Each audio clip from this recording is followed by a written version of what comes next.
How my best friend stopped me from making the worst mistake.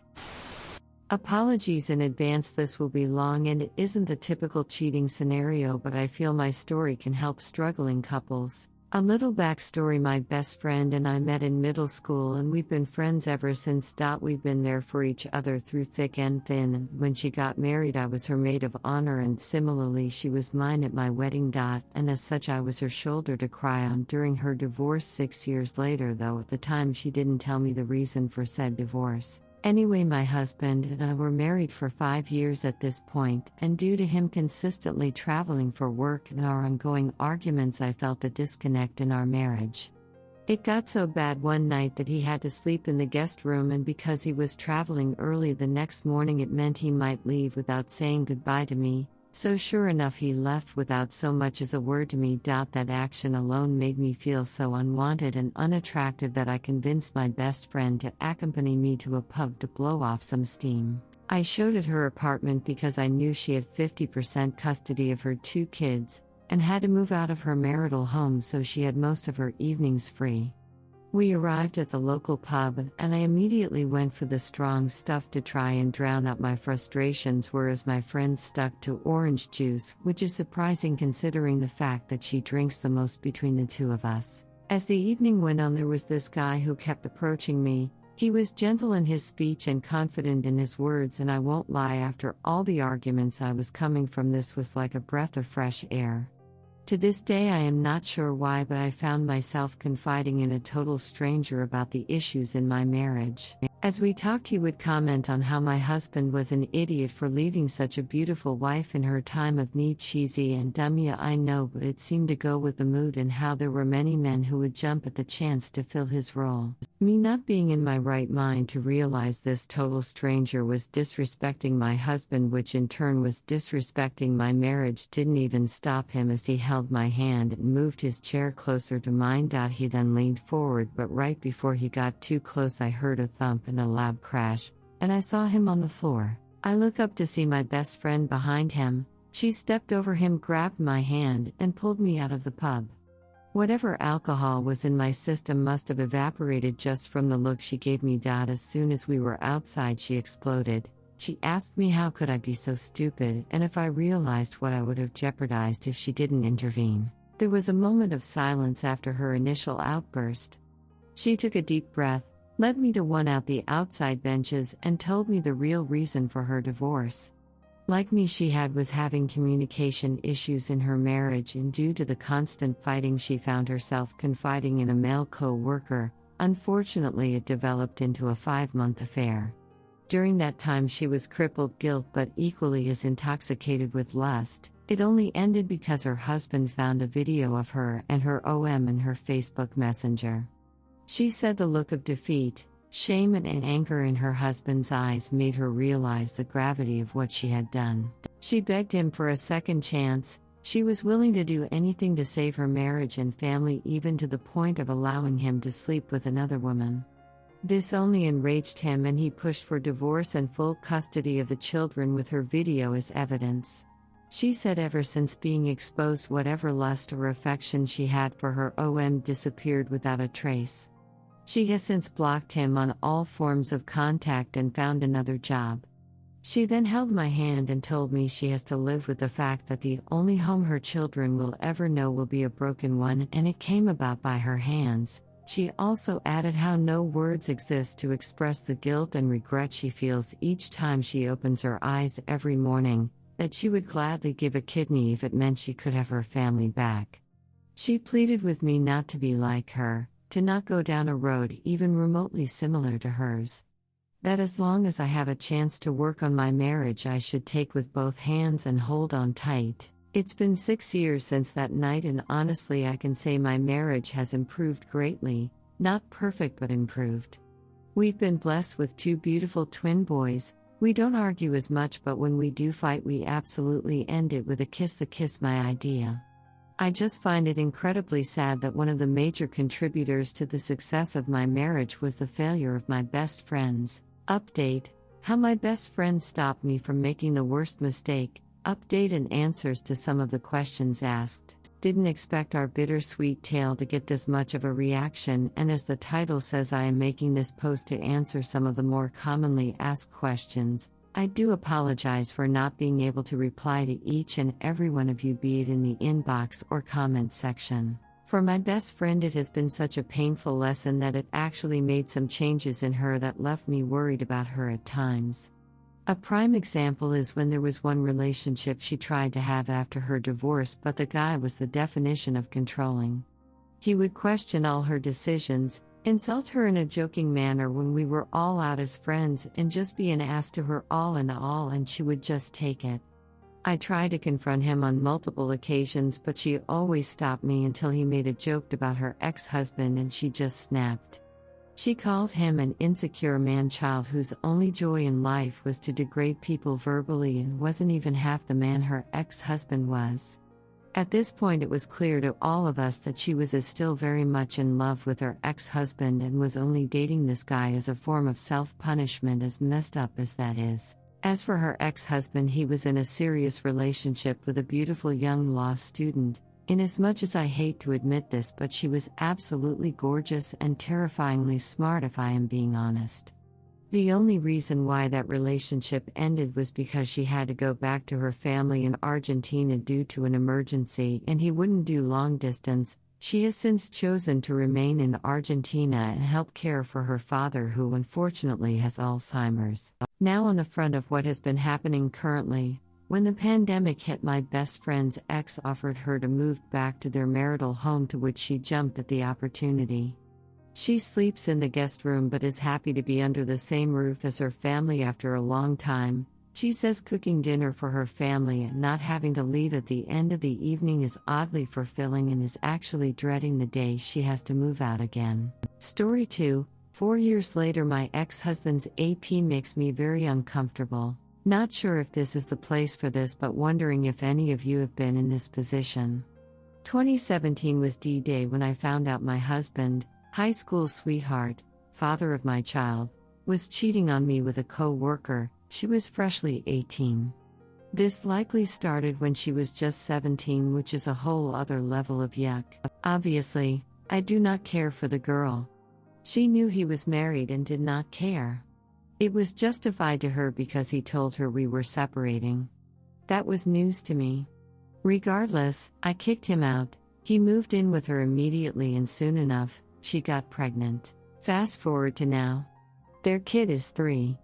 They are still together, dating and living together, but polyamorous. I still do not like her. She oversteps her role in my son's life. However, I realize there isn't much I can do about that.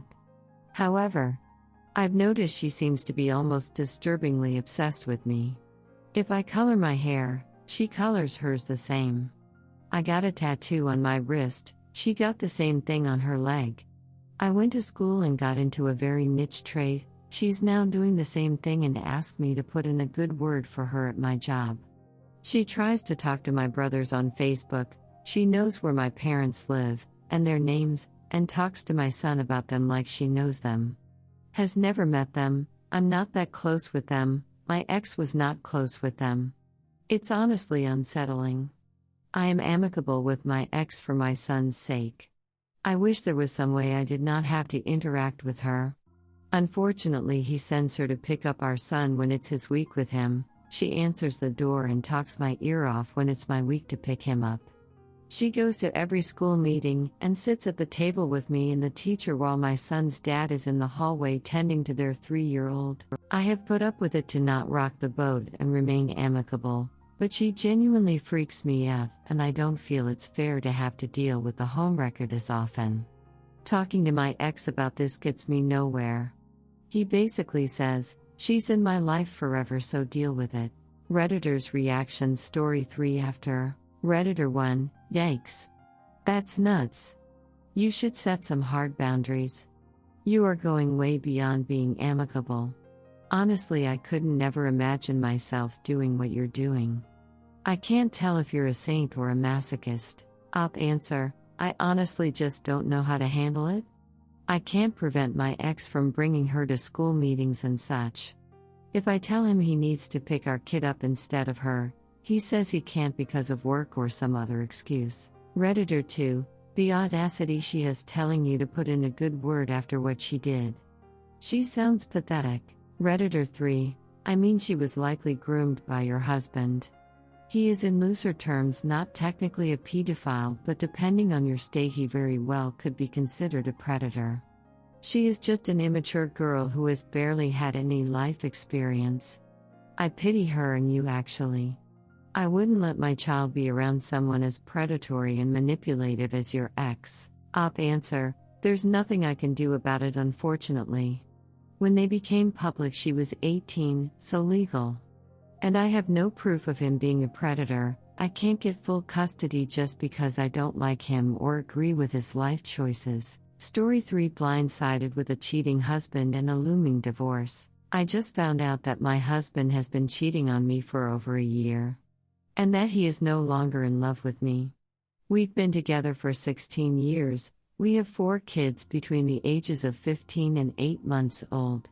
Obviously, a healthy S-time life.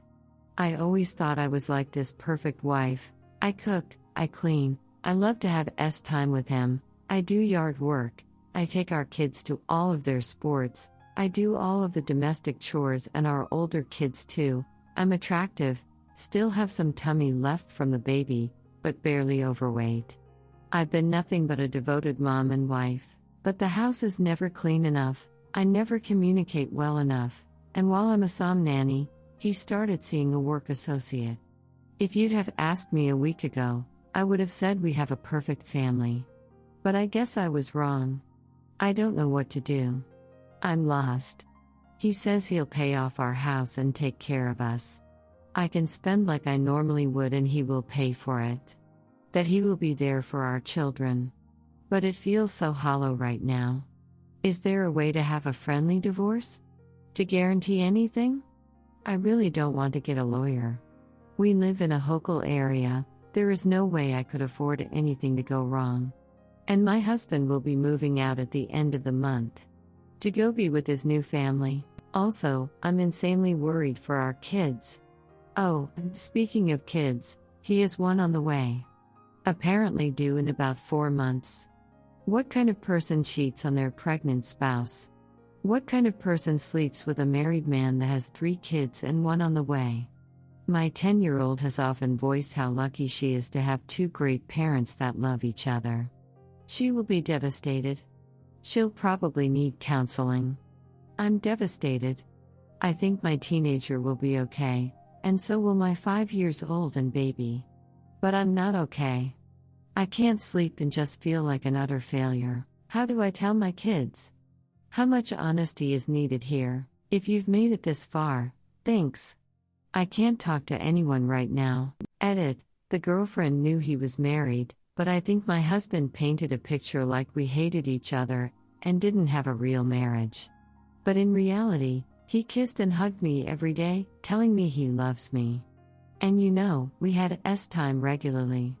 I'm starting to wonder if she knew that. From what I gather, she didn't know that stuff. Not that it makes any difference. But do I tell her? Hey BTW, we had S-time the other day after he went and saw you. I didn't know at the time what was going on. Update, I'll be consulting with a few lawyers on the DL. I'm going to get the info I need to know what I deserve as far as alimony, child support, etc. I'll be taking that info into our mediation.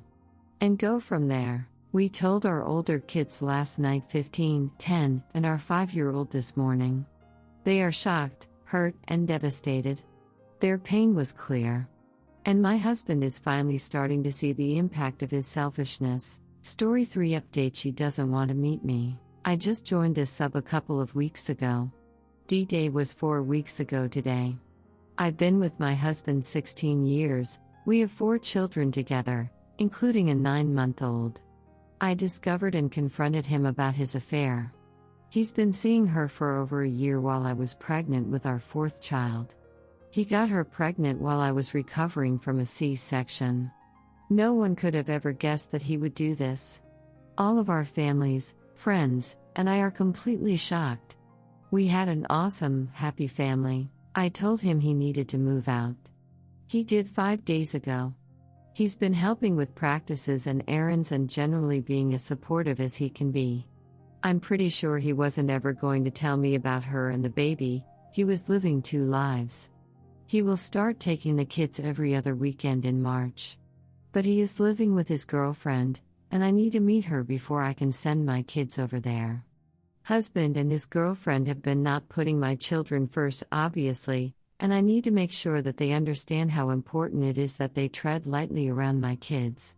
Plus, she is part of his new household. I have to exchange phone numbers with her for emergencies. My husband has been almost panicking, not like him, and says she isn't ready to meet me while she is pregnant. But she is due in 3 weeks. It will be almost March when she has the baby, and I know it would be even harder on both of us to meet after she has the baby. I'm not crazy, I'm extremely rational. I've definitely been the adult and making the right decisions during this whole process. And while I'm obviously hurting, I'm not going to say or do anything that I would ever regret. But I can't just send my kids into her house without at least meeting her. Am I being unreasonable? Update: my husband convinced her to meet me. Because I convinced him why it was necessary. We will meet in a public place, and it will be about the kids. I don't need to waste my time lecturing her. She either knows exactly what type of person she is or she doesn't care. Either way, they can have each other. I'm sure they've got so much trust and respect in their relationship.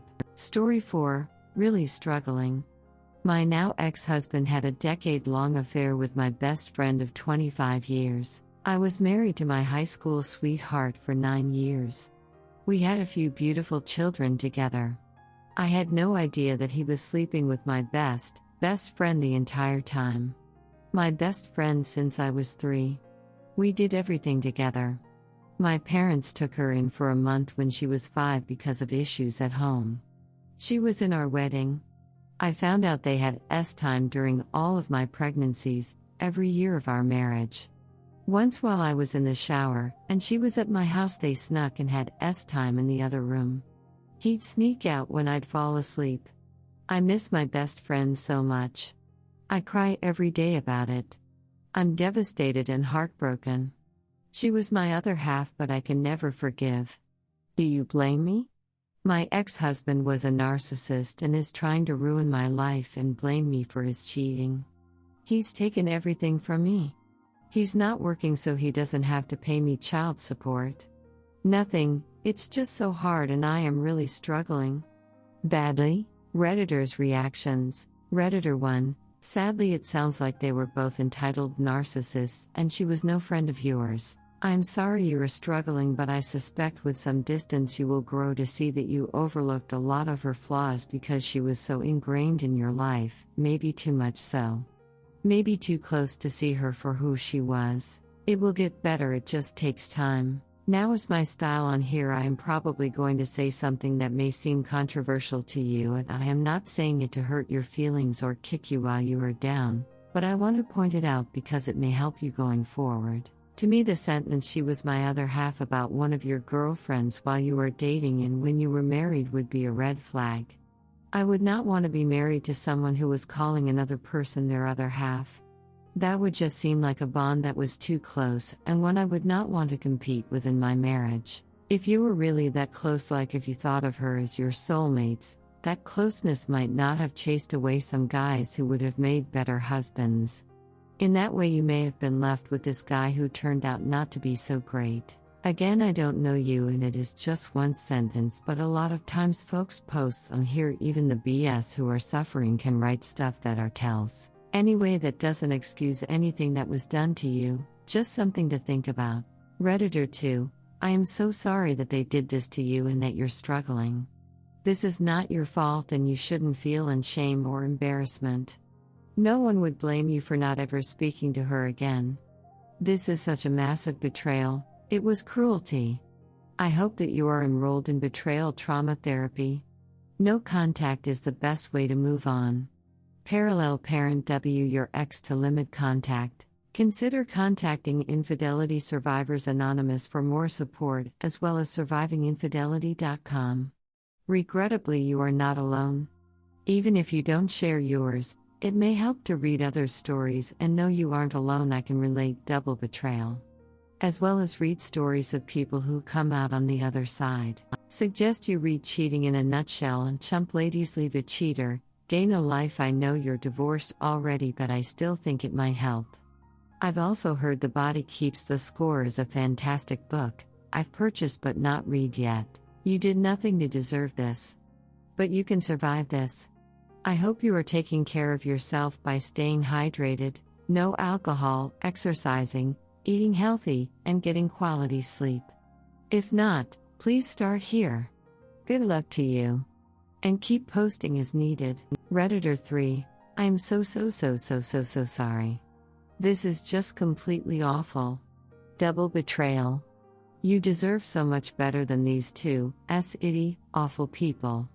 I'm glad to see that he's an ex-husband and that you refuse to allow your so-called friend back in your life. It takes a lot to leave, but it's one of the greatest expressions of self-love that I know of. My ex also cheated with my so-called best friend of 13 years. And my other best friend of 6 years knew about it the whole time and said nothing. I wasn't married and my relationship was only around 3 years, but it still hurt immensely.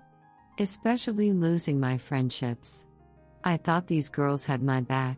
Time will get us through this. I hope you get to a place where you can look back and scoff at two people that didn't know how good they had it to be close to someone as awesome as you. Redditor 4, sue for child support and register with maintenance enforcement, notwithstanding he is unemployed. Where I live, if a child support judgment is registered, it is like a judgment and you can collect it even if your children are grown. Redditor follow-up, yep, and not working is not an excuse. The court will do a job placement evaluation if needed, or at least figure out a percentage if the person was working full-time and earning minimum wage. Redditor 5, this is all kinds of messed up. One of my best friends is someone who I grew up with since the days of diapers. To be betrayed by both is just, I don't blame you for being unable to forgive, and if I'm being honest, would encourage sticking to that. Them collaborating behind your back for that long is just gross. Neither of them are people worth keeping in your life. My advice would be to seek therapy if possible, contact a lawyer if not done so already, and otherwise enjoy probably the only positive to come out of all of this: your children. Support from friends and or family can also really help at this time as well. Just take things one step at a time, things will get better.